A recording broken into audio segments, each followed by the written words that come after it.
Oi meus amores, tudo bem com vocês? Que alegria, mais um vídeo no canal! Sejam muito bem-vindos, sejam muito bem-vindas a esse espaço que também é de vocês. O meu nome é Pierre Rinco, conhecido na comunidade mágica como Tio Pi. Eu sou alto sacerdote de magia do caos e tarólogo. E hoje, meus amores, a gente vai falar sobre uma história que é quase uma história de terror. Ai, meu Deus! Hoje veio! Ai, hoje a história é boa! Eu vou compartilhar com vocês essa história, gente, que é uma história muito delicada pra mim, é uma história difícil pra mim.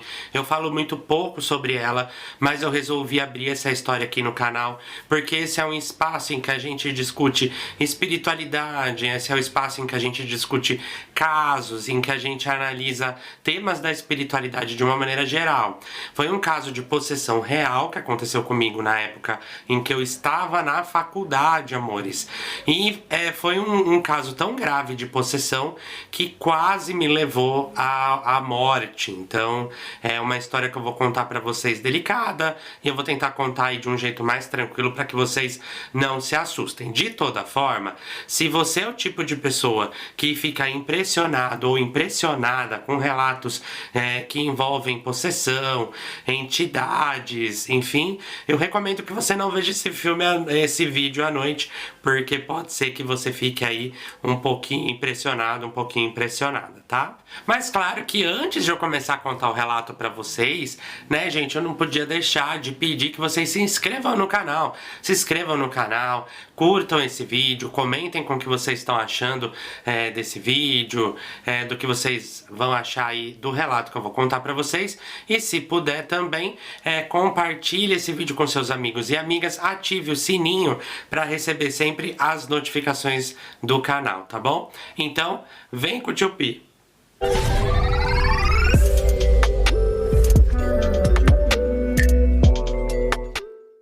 Bom, amores, então essa é uma história de fato de possessão real que aconteceu na minha vida e que quase me levou a óbito. Eu tô compartilhando essa história com vocês hoje para alertar as pessoas que têm mediunidade assim como eu sobre alguns cuidados que a gente precisa ter. O intuito de contar essa história que eu vou contar agora para vocês também é falar sobre a diferença entre incorporação e possessão. Então, mostrar para vocês que são coisas diferentes, tá? Para quem tem aí medo de incorporação na Umbanda e tal, vai entender que são coisas muito diferentes do que a gente vai conversar aqui, tá bom? Bom, eu sempre tive uma facilidade com o mundo espiritual, desde muito criança eu vejo espíritos, desde muito criança eu tenho sensações, eu sinto presenças desde muito pequeno, amores. E isso sempre acompanhou a minha vida, sempre acompanhou a minha trajetória. Foi por conta da minha vidência que eu fui parar, inclusive, estudando efetivamente dentro do kardecismo, né? Então, até essa época, eu já tinha feito aquela escolinha de médium de 4 anos, eu já trabalhava num centro kardecista lá no interior de São Paulo, que é de onde eu vim, né? Eu venho do interior aqui do estado de São Paulo. À época eu fazia faculdade aqui em São Paulo, na capital, então todos os dias era um deslocamento do interior para a capital que levava em média aí 2 horas para que eu conseguisse chegar na faculdade, ter as aulas, fazer os meus estudos. Então esse deslocamento também acontecia todos os dias. O fato é que a gente estava próximo de um feriado na faculdade, estava todo mundo muito cansado, porque a gente tinha tido semanas de provas, a gente tinha tido semanas de entregas de trabalho, então estava todo mundo exausto. Aquele feriado que estava chegando era para as pessoas do nosso curso um bálsamo, uma bênção, então a gente finalmente ia poder descansar. Era um feriado aí de vários dias. E aí a sala pensou, por que a gente não vai viajar? O que vocês acham da gente viajar? 12 pessoas toparam participar dessa viagem. A gente fez uma vaquinha e a gente conseguiu alugar uma casa no litoral de São Paulo. Então a gente resolveu que o feriado a gente ia passar todo mundo junto na praia. Foi uma alegria só, né? Então a gente tava só esperando o dia do feriado, faltava uma semaninha, só esperando o dia do feriado pra gente poder embarcar numa viagem, se divertir, se distrair um pouquinho, porque todo mundo trabalhava e, como eu falei pra vocês, a faculdade estava muito pesada. Quando chegou o dia da viagem, todo mundo muito feliz, e eu saí do interior cheio de mala, né? Com as roupas, enfim, com comida, bebida, para que a gente pudesse de fato passar aqueles dias, né, no litoral. E não era só eu que era do interior, tinha mais gente que era do interior aí de São Paulo, que também ia pra faculdade todos os dias. Então muita gente que ia participar dessa viagem também tava carregando mala, tava carregando várias coisas, né? E a gente tava super feliz. Fomos pra aula, tivemos a aula, e no fim da aula ligamos pra proprietária daquela casa no litoral, perguntando se tava tudo bem, se a gente podia ir, se ela tava lá, se tava tudo certo. Eis que a proprietária da casa, assim que a gente ligou pra ela, isso já era por volta de 11 horas da noite, conta pra gente que ela estava na casa naquele momento esperando a gente. No entanto, uma chuva torrencial tinha tomado aquela cidade no litoral e o teto da casa dela tinha caído. Então, uma parte do teto dela tinha desabado, o que fazia com que a chuva estivesse entrando pela casa. E ela falou que naquele momento estava tendo que lidar com aquela enchente e que, portanto, devolveria o dinheiro, faria o estorno do pagamento que a gente fez para ela, e que infelizmente ela não ia poder nos receber. Ela pediu desculpas, mandou até foto da situação. Então a gente compreendeu que de fato ela teve um problema. Mas a gente ficou muito frustrado, né, amores? Porque, afinal de contas, como é que eu ia voltar pra casa com aquele monte de mala, com aquele monte de carne, com aquele monte de coisa que a gente tava usando que a gente ia levar, né? Na verdade, que a gente ia levar pra comer lá. Então foi um sentimento para as 12 pessoas, assim, muito de frustração, de tristeza mesmo por ter dado errado essa viagem. E bom, esse foi o primeiro sinal da espiritualidade que a gente deveria ter desistido e voltado para casa. Esse foi o primeiro sinal que eu ignorei e que eu deveria ter ouvido. E se eu tivesse ouvido, eu não teria passado pelo que eu vou contar para vocês daqui a pouquinho. Então a gente teve uma ideia, para não perder a viagem, para não perder o passeio, a gente perguntou para todo mundo do grupo se não tinha ninguém entre essas pessoas que não tivesse uma casa, ou que a família não tivesse uma casa no litoral, no interior. Então a gente tentou resolver isso lá dentro. E uma das meninas do nosso grupo comentou que o avô dela era dono de um sítio em Mariporã, na cidade de Mariporã, aqui no estado de São Paulo, que era um sítio muito antigo, mas que comportava todo mundo ia ficar muito confortavelmente instalado nesse sítio dela, havia cama para todos, e que ela ia ligar pro avô dela perguntando se tinha algum problema a gente ir pra lá. E ela ligou pro avô dela, o avô dela deu o aval para que a gente efetivamente fosse embarcar nessa viagem, tá? Então a gente ficou muito feliz. Ai, que bom, a viagem foi salva, não é mesmo?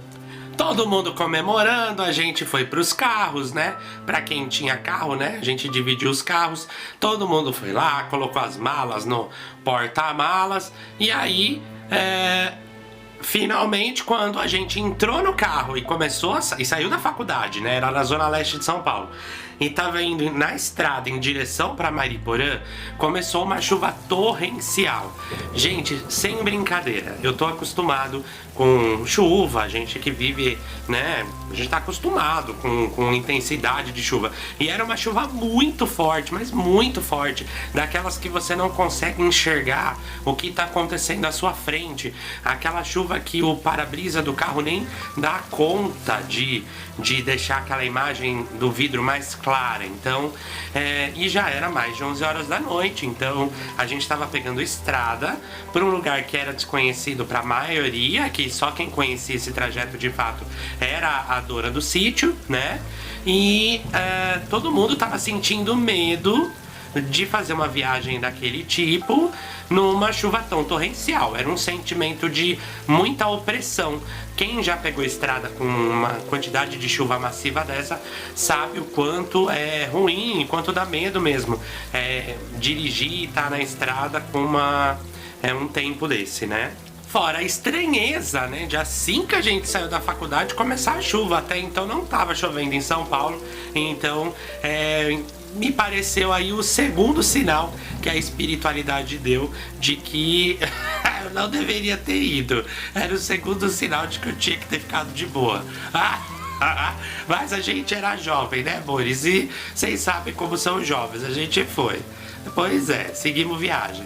Não satisfeito a esse cenário, né, que já tava meio esquisita, aquela opressão que já tava meio que acontecendo no ar, quando a gente chegou em Mairiporã, tinha uma estradinha que era necessária pegar para chegar no sítio dela, que era uma estrada não asfaltada, era uma estrada que não tinha asfalto e que levava mato dentro. Então, de um lado da estrada era só mato, do outro lado da estrada era só mato, sem iluminação, só com o farol, né? Uma estrada de terra, depois das 11 da noite, com uma chuva torrencial. Ai, lógico que não podia dar uma coisa boa, né? Mas a gente seguiu. Bom, o fato é que carros atolaram, então teve carro que atolou no meio do caminho e aí a gente teve que sair do carro e ficar ajudando a empurrar para desatolar o carro, né? Aí mais pra frente um dos carros pifou, a bateria do carro acabou. Veja a dificuldade que a gente estava encontrando para chegar até aquele lugar. A sensação era de que a natureza de fato estava tentando impedir a gente de chegar. Era como se a gente não pudesse estar lá, né? Bom, depois de tudo isso, depois dessa viagem muito tumultuada e bastante opressora, né, com muita dificuldade para chegar, finalmente a gente chegou no sítio. E tão logo os carros entraram no sítio, a chuva cessou. Juro pra vocês, a chuva parou imediatamente assim que a gente entrou no sítio. Foi uma coisa muito esquisita. Então a chuva começou quando a gente saiu da faculdade e a chuva terminou tão logo a gente chegou no sítio. Mais um sinal aí da natureza, do tempo, de que tinha alguma coisa muito estranha acontecendo. Estacionamos os carros, né? A dona do sítio falou, olha, a nossa amiga, né? Olha, vamos deixar as nossas coisas, escolham as camas de vocês, que eu vou... Em breve a gente faz um tour pelo sítio, né? A casa era enorme, na verdade o terreno era muito grande, era um terreno que tinha muita natureza, era um terreno que tinha queda d'água, tinha um rio que passava pelo terreno, e as duas principais construções eram a principal, né, a primeira principal, uma casa grande daquele estilo colonial, uma casa muito, muito, muito antiga, né, que com certeza tinha mais de um século, claramente era uma casa de paredes extremamente grossas, aquelas casas brancas que a gente vê em novela, novela de época. Eu vou deixar uma foto aqui pra gente dar uma olhadinha no tipo de casa que eu tô falando. E era uma casa que tinha mais de um andar, né?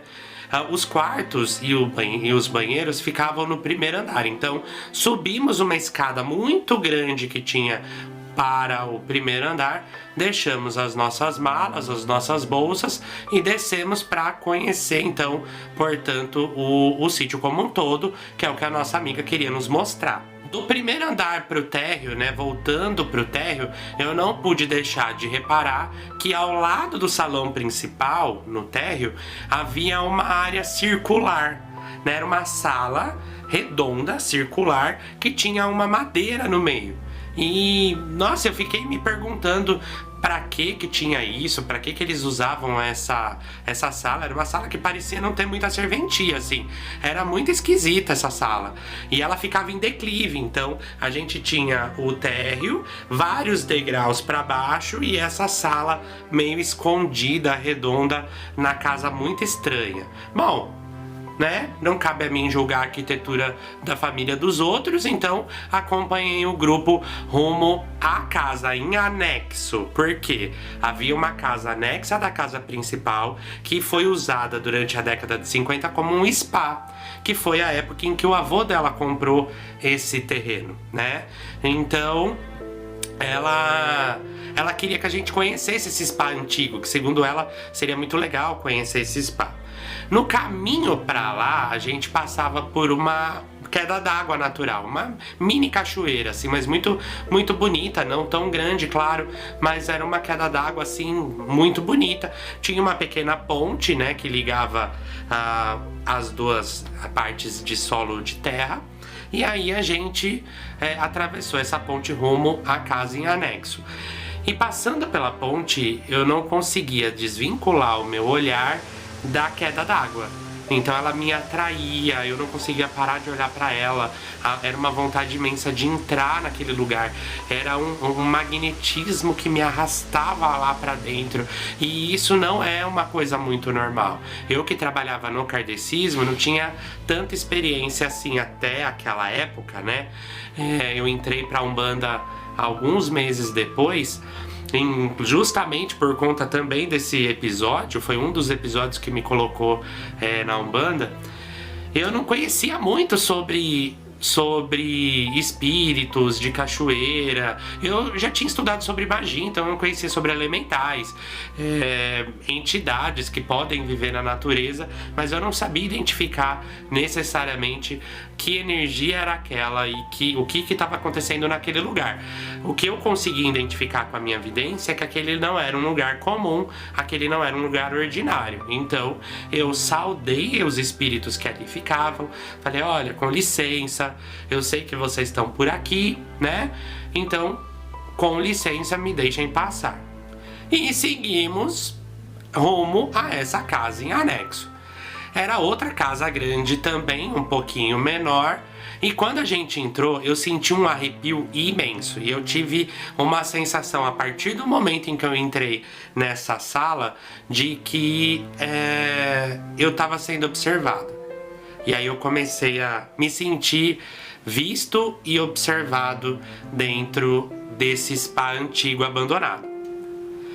A sensação é que eu tava no Overlook Hotel mesmo do Iluminado, porque causava uma sensação de estranhamento. Era um lugar em que as coisas estavam bastante estragadas, era um lugar abandonado, estava escuro, as lâmpadas não funcionavam direito, então tinha uma iluminação muito ruim. Era um lugar que tinha insetos muito grandes, então tinham baratas pelo lugar, tinham aranhas enormes que ficavam nos cantos.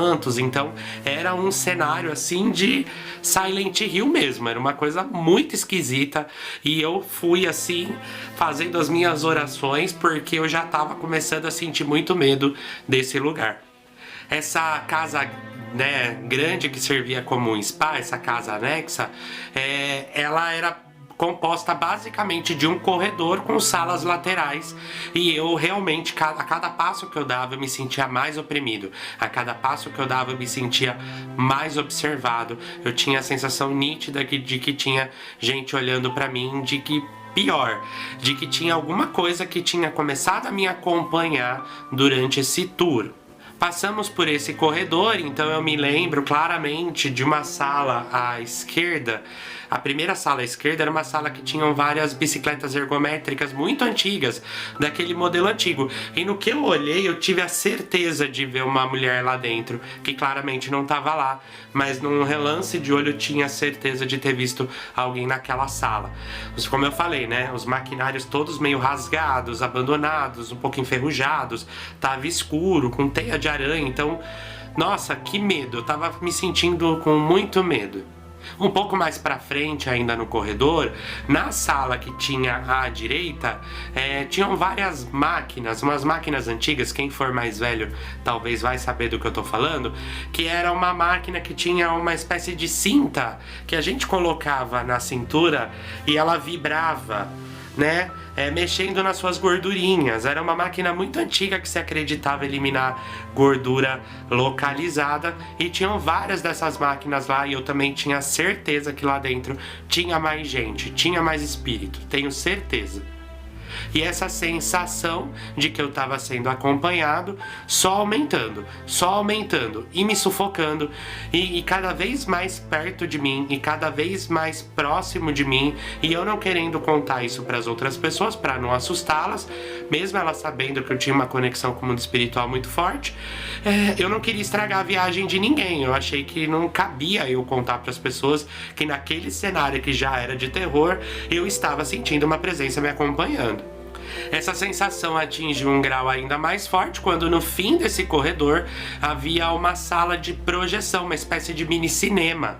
Então haviam mais de 40 cadeiras assim distribuídas nessa sala de projeção, com uma tela pequena de cinema mesmo na parede, e essas cadeiras, elas eram como cadeiras de cinema mesmo, só que de madeira, e o estofado era um estofado preto, um estofado de couro e bem rasgado, com as espumas aparecendo, então a própria madeira muito desgastada, um lugar sujo.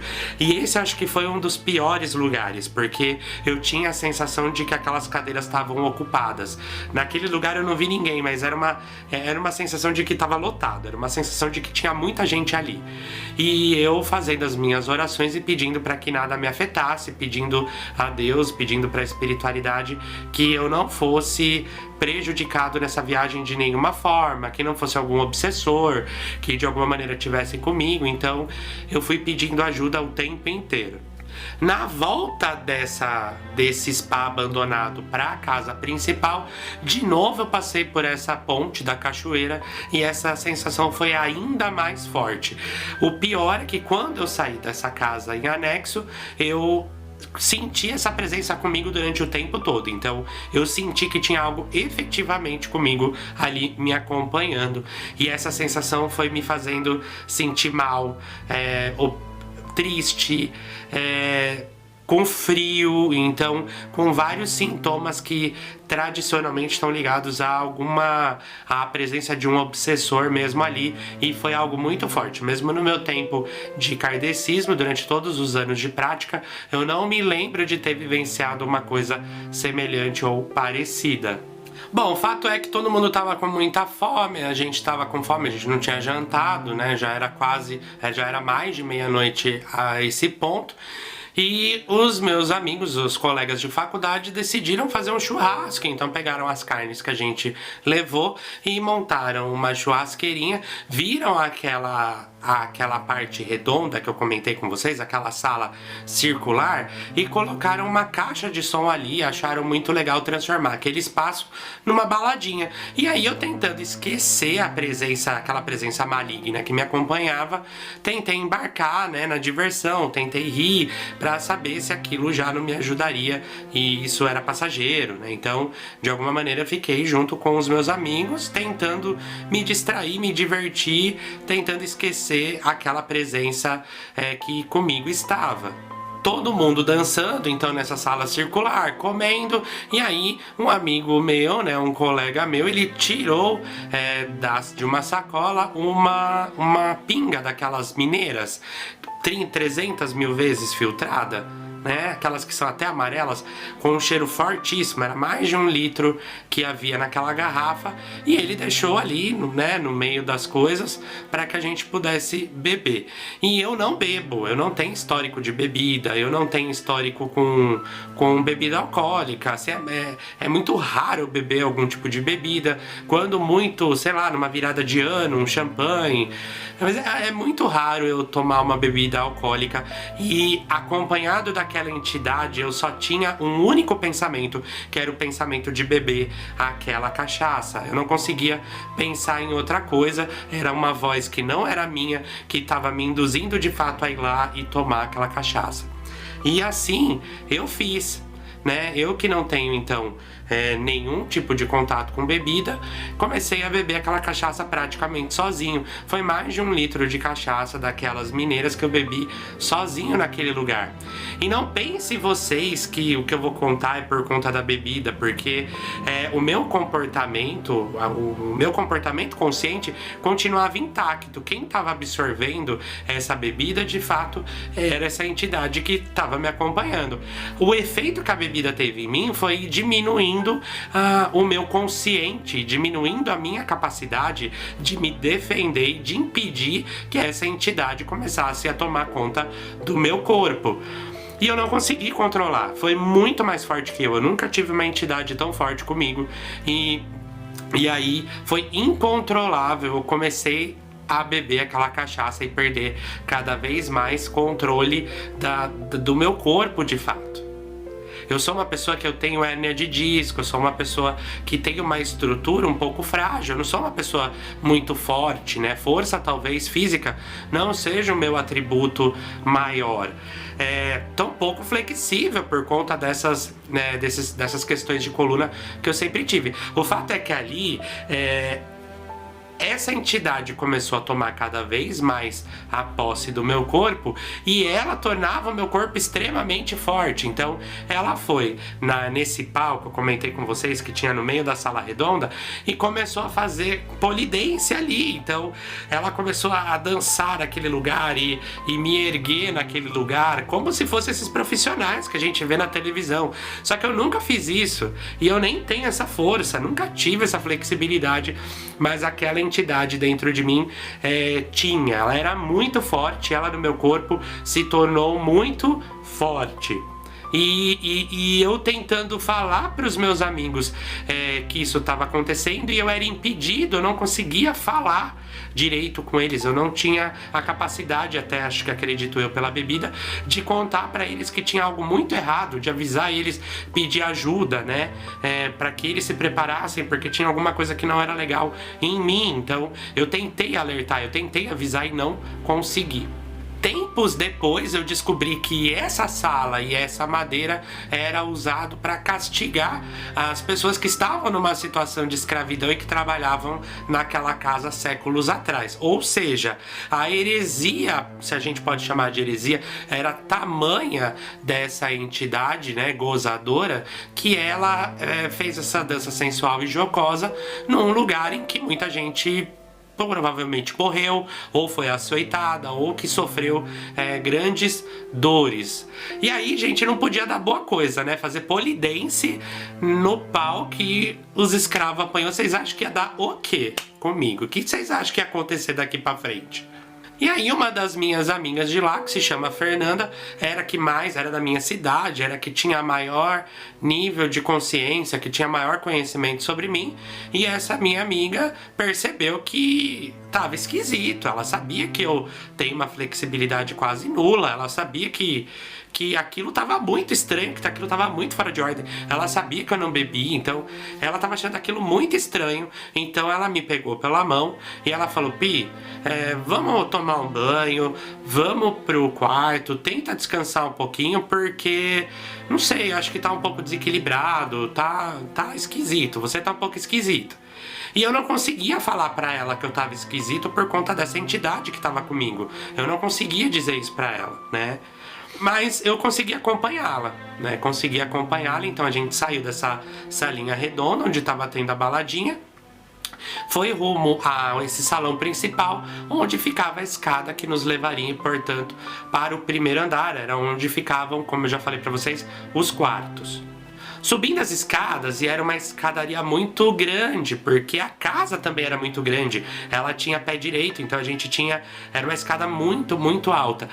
E no meio da escada, minha amiga atrás de mim, no meio da escada, ainda faltando metade da escada para chegar no primeiro andar, essa entidade me arremessou do meio da escada para o fim da escada, batendo a minha cabeça na parede do hall do corredor do primeiro andar. Então não sei se ficou claro. Aqui tá a escada, no fim da escada havia o corredor, né? O corredor do primeiro andar e a parede do fim desse corredor. A entidade me fez saltar do meio da escada, batendo a minha cabeça com tudo na parede do fim do corredor. Então eu fui arremessado para lá, e aí o impacto foi tão forte que eu desacordei. E o que eu vou contar agora para vocês foi contado para mim, na verdade, por esses meus colegas que estavam lá, porque a partir desse ponto em que eu bati a cabeça, eu desmaiei e eu perdi completamente os sentidos. Eu tive flashes, porque assim que eu bati a minha cabeça na parede, eu me vi do alto olhando para o meu corpo. Por alguns segundos, foi um relance, eu vi o meu corpo no chão, eu me vi com o pescoço dobrado e eu fiquei pensando, nossa, será que eu morri? E aí eu não me lembro de mais nada. Tudo que eu vou contar pra vocês então veio das outras pessoas que me relataram o que houve nessa noite. Bom, meus amores, então, do ponto de vista da minha amiga, ela me viu sendo arremessado, então ela ficou apavorada, porque aquilo claramente não era normal, aquilo claramente não era muito humano, e ela me viu, portanto, ser arremessado a uma distância longa e ficou extremamente assustada, subiu as escadas correndo, e quando ela tocou em mim, ela percebeu que o meu corpo estava muito gelado e ela ficou com medo de ter acontecido alguma coisa comigo, e ela começou a gritar e pedir por ajuda das outras pessoas. Enquanto ela chamava as outras pessoas, o meu corpo, já não era mais eu, mas o meu corpo abriu os olhos, olhou para ela com um olhar malicioso, um olhar de maldade, e começou a gargalhar. E aí ele gargalhava, olhando para ela com aquele olhar de ruindade, gargalhando, e assim que ela olhou para os meus olhos e assim que ela ouviu o gargalhar dessa entidade, ela já entendeu o que estava acontecendo, e ela entendeu que não era mais eu que estava ali, o que fez com que ela ficasse apavorada, e quanto mais apavorada ela ficava, mais ela pedia por ajuda, gritando pelas outras pessoas, e mais essa entidade ria por meio do meu corpo. Era uma risada que não era minha, era um olhar que não era meu. Bom, uma parte da turma estava na parte de fora da casa, porque eles tinham levado um violão e resolveram tocar violão na parte de fora. Só ouviu os gritos da minha amiga quem estava naquela sala redonda que eu tinha comentado com vocês, que eram mais ou menos 6 pessoas, era mais ou menos metade do grupo, né? E aí essas pessoas foram correndo para ver o que tinha acontecido. Essas pessoas me viram caído no chão, olhando para elas e rindo, né? E aí ela gritando, pedindo ajuda, tentando explicar para eles o que estava acontecendo. Nesse interim, o meu corpo, essa entidade usando o meu corpo, levantou-se e disse para todo mundo que precisava ir até a cachoeira, que tinha alguns negócios para resolver na cachoeira. E aí as pessoas tentando falar que não, você não vai, não, é perigoso, não, você não tá bem, né? E essa entidade tentando levar o meu corpo para a cachoeira. Essa minha amiga, Fernanda, que eu comentei com vocês, foi se colocando na frente e a entidade tentava desvencilhar ou empurrar ela para conseguir ir, o que fez com que as pessoas acreditassem nela, porque eu não sou uma pessoa agressiva, sou uma pessoa extremamente doce. Então, as pessoas sacaram na hora, pelo olhar, pela voz, pela risada e pelo comportamento, de que não tinha absolutamente nada a ver comigo. O que fez com que se redobrassem as atenções e as pessoas de fato proibissem o meu corpo, essa entidade, de ir até a cachoeira. O que fez com que ela se tornasse bastante violenta. Ela era muito forte, como eu comentei com vocês, e tinham alguns meninos no meio dessas pessoas que, mesmo vários homens juntos, não conseguiam segurar a força dessa entidade em mim, que conseguia, mesmo com todo mundo me segurando, continuar avançando rumo à escada para ir para a cachoeira. A dificuldade de me segurar foi tamanha que eles tiveram que me deitar, então eles de alguma maneira deram uma rasteira para que eu deitasse, e aí cada um ficou segurando uma parte do meu corpo. Então uma pessoa segurou a minha mão direita, uma pessoa segurou minha mão esquerda, cada um ficou segurando um dos meus pés. E aí essa entidade, percebendo que não ia conseguir ir para lá, começou a gritar de uma maneira furiosa, e era um grito animalesco, era um rugido que não era meu, que jamais poderia ter sido meu, o que fez com que essas pessoas estivessem apavoradas. Lembrem-se do ambiente em que a gente estava, lembrem-se de como era essa casa. Já era mais de nessa hora, né? Já tinha passado já muito tempo da meia-noite. Tava todo mundo com muito medo do que estava acontecendo naquele lugar.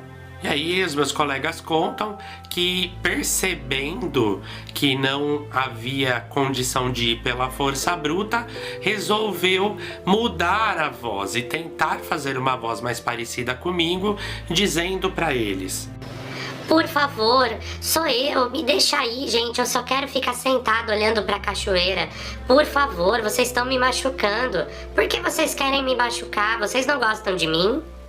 Então essa entidade tentou se fantasiar de mim durante alguns instantes, para enganar as pessoas, para que elas abrissem o controle e ela pudesse ir. Por sorte, eles não acreditaram. Por sorte, eles não acreditaram nessa ilusão e continuaram me segurando, o que fez com que essa entidade voltasse a assumir aquela voz que é dela, né? Aquele jeito de falar e de olhar que era dela, parando de me imitar. Percebendo que nem isso estava funcionando, ela começou a falar sobre intimidades de cada pessoa que estava lá, tocando em gatilhos, tocando em tristezas, tocando na sombra de cada um, falando coisas sobre os casais, sabe? Contando uma coisa de uma pessoa que o parceiro não sabia. Coisas que eu, Pierre, não tinha como saber, coisas da infância, da família das pessoas que eu, Pierre, não tinha a menor possibilidade de conhecer. Então ficou ainda mais cabal de que não era eu que estava ali. Histórias que eles nunca tinham contado para ninguém estavam sendo usadas por aquela entidade para manipulá-los, para causar intriga, para causar briga, para causar ódio e com isso conseguir dominar todo mundo para resolver o que ela queria resolver na cachoeira. Muito incomodados, né, eles perceberam que estavam perdendo o controle e resolveram levar o meu corpo para um quarto, de forma a me imobilizar adequadamente numa cama. E aí a dona do sítio, né, da família que era dona do sítio, ela pediu para uma outra menina que estava junto para ir até um depósito que tinha próximo ali, pegar uma corda, trazer uma corda, inclusive para ajudar a me imobilizar. E assim ela fez. Me arrastaram para o quarto enquanto eu gritava, me colocaram numa cama de solteiro, a menina chegou com a corda e aí eles amarraram cada parte do meu corpo numa parte da cama. Então, os meus braços ficaram na cabeceira e os meus pés foram amarrados numa madeira que tinha no fim da cama, tá? Nesse trajeto para esse quarto, antes de me amarrarem, essa minha amiga Fernanda estava por último na fila das pessoas que estavam comigo. Ela estava por trás. E todo mundo entrou no quarto e quando ela ia entrar, a porta se fechou. Só que essa era uma porta que não tinha trinco, essa era uma porta que não trancava. E ela ficava tentando abrir a porta para ela entrar no quarto também para me ajudar, e a porta não abria, a porta não cedia. E aí ela gritava, me deixa entrar, eu quero ajudar, me deixa entrar. E ninguém lá dentro relatou, né? As pessoas falaram que não ouviram dentro do quarto os gritos dela, né? E depois contaram pra ela que essa porta nunca teve trinco, que essa porta nunca foi trancada. Então foi essa entidade que deixou ela pra fora. Ela foi trancada espiritualmente pra fora desse ambiente. Bom, então as pessoas que estavam no quarto continuavam sofrendo essa manipulação e continuavam ouvindo dessa entidade em mim, amarrada na cama, absurdos, coisas do passado, coisas da infância, dores, medos que cada um tinha, tentando destruir mesmo as pessoas. Uma das pessoas que estavam no grupo, né, um dos colegas de faculdade, ele era um bandista e ele tinha experiência de incorporação que eu não tinha até aquela época, né? Meses depois, como eu falei pra vocês, eu entrei na Umbanda, mas até aquele ponto, naquele momento, eu não tinha essa vivência.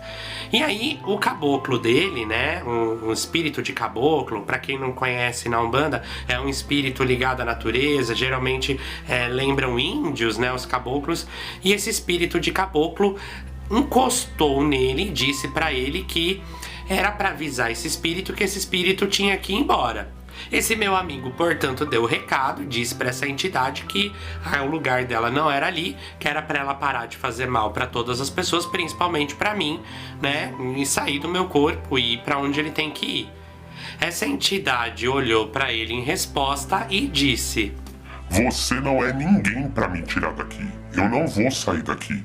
Eu não vou sair daqui. Eu não vou parar até eu ir para a cachoeira. Eu não saio daqui." Assim que essa entidade deu a resposta, o caboclo incorporou. O meu amigo deu a passagem e o caboclo incorporou nele. E aí, uma vez incorporado, o caboclo simplesmente colocou as mãos no meu corpo, as mãos na minha cabeça, e esse espírito gritando saiu do meu corpo e o meu corpo caiu em profundo sono. Então, eu fiquei ali apagado, desmaiado da maneira em que eu estava desmaiado e fora do meu corpo da maneira em que eu estava fora do meu corpo quando eu bati a minha cabeça na parede ali na escada que eu contei pra vocês quase agora. Eu sei que eu acordei no meio da madrugada naquela cama, não amarrado. Eu não sabia o que tinha acontecido porque eu estava completamente inconsciente durante essa experiência terrível e tenebrosa, bem assustadora. E eu me lembro de acordar com sede e assim que eu mexi o meu punho eu senti muita dor. E aí eu olhei no meu braço e me vi cheio de hematoma. Eu estava todo machucado, os meus pés doíam, o meu corpo doía, aquele esforço físico que eu contei pra vocês do polidense, lembra? Não era meu e teve consequências, eu sentia muita dor nas costas, então eu não tive coragem nem de levantar pra cama pra ir beber água, eu virei pro lado e dormi com muita dor. No dia seguinte acordei com o humor um pouco melhor, com um pouco menos de dor, mas ainda muito dolorido, inteiro roxo, não sabia o que tinha acontecido, mas fui tomar café da manhã. Quando eu desci do primeiro andar pro térreo, né, na parte da cozinha, as pessoas estavam muito esquisitas, claro, né, mas eu não sabia o que tinha acontecido. E aí eu dei bom dia pra todo mundo. Bom dia, gente, bom dia, flor do dia. E ninguém respondia direito, tava todo mundo quieto, tava todo mundo pra dentro, compenetrado, e eu fiquei pensando, ai meu Deus, o que eu aprontei? O que eu fiz, Jesus? O que aconteceu? E aí esse meu amigo, né, que incorporou o caboclo, falou, Pi, toma o seu café que a gente vai conversar. Eu falei, meu Deus, o que eu fiz? Eu devo ter feito uma cagada enorme. Bom, tomamos o café da manhã, aquela tensão, né? E aí todo mundo sentou em roda e ele me contou, todo mundo foi contando então o que aconteceu. Eu fiquei muito chocado porque eles me contaram essa história que eu contei pra vocês. Durante todo o tempo tendo cuidado de dizer que tinham a plena consciência de que não era eu, não tinha nada de mim ali, não tinha nada da minha doçura, não tinha nada da minha gentileza ali, que aquilo era pura maldade, que aquilo era maldade mesmo, né, dessa entidade que queria mexer comigo. E aí eles me revelaram o porquê que esse espírito de fato queria levar o meu corpo pra cachoeira, tá? Qual que é a explicação e o que aconteceu, gente? Esse sítio, ele foi usado, isso foi o caboclo que contou, que era um sítio que havia virado por conta da energia natural tamanha, energia da natureza tão intensa, ele havia sido escolhido para ser já há muitas décadas um hospital na zona umbralina. Então a gente tem uma faixa que é muito próxima da Terra com o umbral, e esse sítio é um dos lugares de passagem em que alguns espíritos que já morreram, desencarnados, param lá para ter algum tipo de auxílio, algum tipo de tratamento antes de irem para as colônias espirituais. Esse caboclo conta que havia essa entidade que estava no meu corpo que estava tentando desmobilizar e desconstruir toda essa colônia de tratamento e todo o trabalho que lá existia. Era uma entidade muito forte, não era um espírito banal, em que por algum motivo precisava estar em um corpo de humano para conseguir ser neutralizado pela espiritualidade, e que portanto foram os espíritos desse sítio que fizeram o telhado da dona da casa do litoral, vocês lembram? Cair. Então a viagem foi modificada por essa colônia que ali existia espiritual, para que não fôssemos para o litoral, para a praia, mas fôssemos na verdade para esse sítio. Ou seja, estava tudo arquitetado e planejado pela espiritualidade para acontecer. Eu fui a pessoa, pela minha sensibilidade, pelo grau de sensibilidade que eu tenho, escolhida para que esse espírito entrasse, né? Então, durante esse tempo todo, o espírito acreditou que ele estava ditando o rumo dos acontecimentos e que ele estava, de alguma maneira, me usando, quando na verdade era já um plano arquitetado do mundo espiritual para que esse espírito fosse neutralizado. Esse caboclo conta que o interesse dessa entidade em me levar para a cachoeira era que eu morresse afogado, né, em que soasse como um suicídio, pós-bebida que estaria ainda presente no meu corpo caso algum exame tivesse sido feito. E isso causaria uma atração pública tamanha, uma energia pública tamanha e fora, né, uma morte acontecendo ali que ia de verdade desmoronar um trabalho de décadas e décadas e décadas que havia naquele lugar, de egrégoras construídas para o bem e para ajudar o próximo. Ou seja, foi uma situação de possessão que poderia de fato ter me levado à morte, poderia ter me levado a óbito. Por fim, esse caboclo comentou que aquilo que o espírito falou, que essa entidade falou para todo mundo, deveria servir mesmo para as pessoas. Se eram pontos frágeis o suficiente para que qualquer entidade use contra alguém, portanto era um ponto de sombra que as pessoas deveriam refletir, deveriam pensar e deveriam sanar assim que possível. Bom, eu sei que na época eu fiquei chocado. No dia seguinte, assim que me contaram, ao longo do dia as coisas foram se acalmando, aquela energia tensa que havia no sítio, aquela energia de opressão, de medo foi se diluindo e a viagem acabou sendo ótima. No fim das contas, a gente se divertiu muito. O sol nasceu, não lembrava em nada aquele clima pesado, aquele clima de opressão e terror que a gente vivenciou horas atrás. Então, no fim das contas, foi uma viagem bem agradável. Bom, e por que eu tô contando essa história pra vocês? Se é uma história bem íntima, uma história que até hoje é meio desconfortável de conversar com essas pessoas. Eu tenho testemunhas de tudo isso que eu vivi, então as pessoas que estavam lá estão de prova sobre o que aconteceu. E eu tô trazendo essa história pra vocês, primeiro pra falar sobre banimento, porque se eu soubesse a prática de banimento e se eu tivesse domínio de banimento, isso jamais teria acontecido. Tão logo eu sentisse essa presença de uma entidade, eu faria um banimento, portanto eu conseguiria afastar essa entidade de mim, não teria passado por isso, né? Não sabe o que é banimento? Não tem a menor ideia do que eu tô falando? Tem 2 vídeos aqui no canal, eu vou deixar o link aqui na descrição, que explica o que é banimento, como faz banimento, por que ele é importante. Inclusive um desses vídeos é um banimento narrado, basta você dar play e você vai só seguir o que a minha voz diz e vai conseguir fazer esse banimento aí pra sua vida. Se eu tivesse prática de banimento, portanto eu não teria passado pelo que eu passei, acredito eu. Até hoje eu não sei exatamente por que essa entidade precisaria estar num corpo para ser neutralizada. Se você tiver uma teoria, eu queria muito saber a sua opinião. Então deixa aqui nos comentários por que você acha que essa entidade precisava possuir alguém para em seguida ser neutralizada. Por que esses espíritos não conseguiam lidar com essa entidade no próprio plano espiritual? Eu quero ler a explicação de vocês aqui nos comentários. Também quero trazer essa história para vocês para falar sobre a preocupação que a gente tem que ter com a mediunidade. Então, se você tem uma mediunidade aberta, saiba que o uso de qualquer substância, como álcool e qualquer tipo de droga, tende a ampliar o seu campo ou abrir um pouco essa perspectiva mediúnica. Não estou dizendo que não tem que usar, que tem que usar, não cabe a mim fazer essa discussão, mas se você é médium e usa, saiba que você talvez fique um pouco mais suscetível a esse tipo de influência mediúnica. Por fim, quero ressaltar aqui com essa história a diferença, né, entre a possessão e incorporação.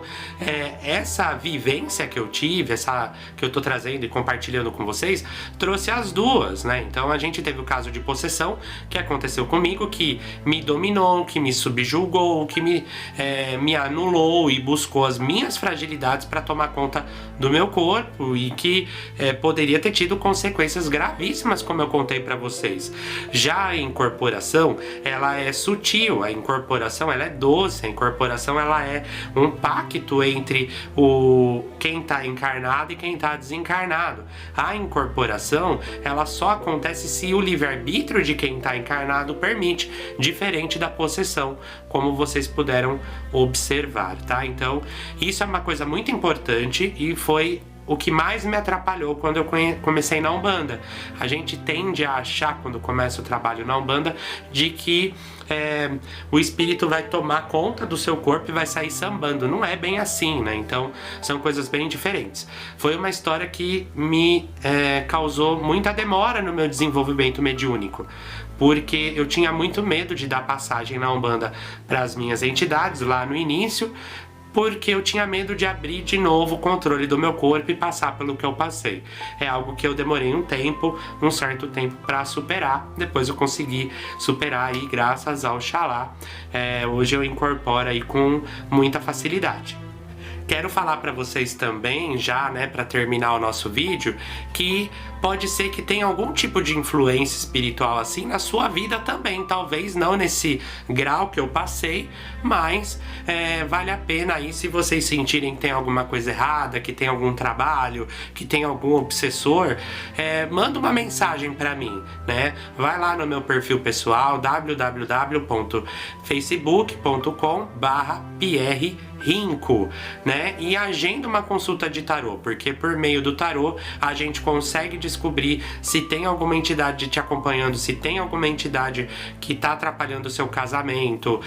Muitas vezes explica aí azares e falta de sorte históricas na sua vida. Muitas vezes pode ser processos obsessivos que muitas vezes inclusive são bem complicados, e alguns são consequências de trabalhos feitos contra vocês. Então, se vocês querem saber mais sobre isso, agenda comigo uma consultinha. Só mandar uma mensagem que eu mando para vocês os detalhes, como funciona, preço e hora. É só agendar. Quem quiser continuar acompanhando o meu trabalho, ressalto também que eu tenho uma página no Instagram, @canal do Tio Pi. Só me adicionar lá, tem muita coisa que eu posto lá, conhecimento, novidades e vídeos. Quem quiser acompanhar o meu trabalho também no Facebook, eu tô no grupo hoje Magia do Caos, então é só procurar as minhas postagens lá, tem muita coisa muito interessante que eu compartilho nesse espaço. Vocês gostaram da história, mesmo sendo uma história de medo? Ela é uma história real que eu quis compartilhar com todo mundo, e eu ficaria muito feliz se vocês comentassem o que vocês acharam, qual foi a leitura de vocês. Quero muito saber o que vocês têm a me dizer sobre isso que eu contei, tá? De novo, não deixem de se inscrever aqui no canal, ativem o sininho para receber notificação e compartilhe esse vídeo com quem gosta de relato, com quem gosta de relato de terror, tá? Eu já compartilhei essa história no modo anônimo com a Ana no canal Assombrados. Então, se vocês forem no canal Assombrados, vocês vão encontrar lá um vídeo que chama Um Caso de Possessão Real. É o mesmo caso que eu tô contando aqui. Claro que aqui eu tô contando com mais profundidade, tô contando com a minha lembrança mesmo, com a minha vivência. Lá foi um texto, de fato, que eu enviei pra eles, mas não se assustem se vocês perceberem que é o mesmo. É porque sou eu, gente. Fui eu que mandei pro canal Assombrados esse relato, tá? Bom, meus amores, nesse caso então eu vou ficando por aqui. Quero deixar para todo mundo um imenso beijo. Muito obrigado por terem acompanhado essa história e até mais. Tchau!